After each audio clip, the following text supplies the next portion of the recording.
ವಿಷ ಹಾಕಿದ್ದು. ಎಸ್ ಕಾತಿ, ಇವನೇ ಈ ಇಡಿಯಟ್ಟೆ. ಏಯ್, ಮಾವನ್ಗೆ ವಿಷ ಹಾಕಿದ್ ಯಾರು ಅಂತ ಬೊಗಳ. ನಾನೇ ಮೇಡಮ್, ನಾನೇ ಸರ್ಗೆ ಸಿರಪ್ ಅಲ್ಲಿ ವಿಷ ಹಾಕಿದ್ದು.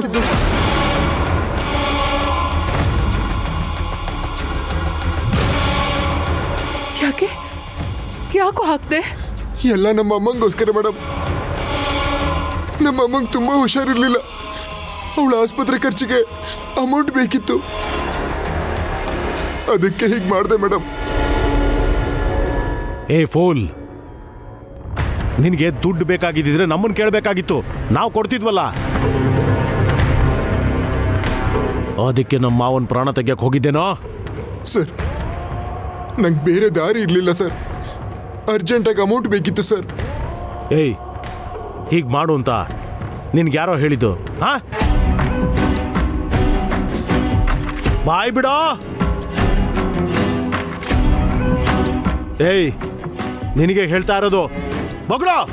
ಬೊಗಳೋ? ಯಾರೋ ಈ ಕೆಲಸ ಮಾಡಿಸಿದ್ದು?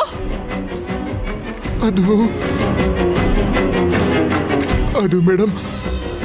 ಏಯ್, ಬಾಯ್ ಬಿಡೋ, ಇಲ್ಲ ಅಂದ್ರೆ ನಾನೇ ಸಾಯಿಸ್ಬಿಡ್ತೀನಿ. ಬಾಯ್ ಬಿಡೋ.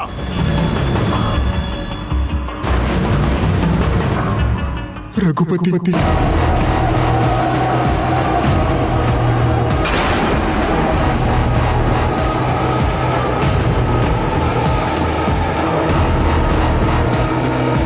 ವಾಟ್?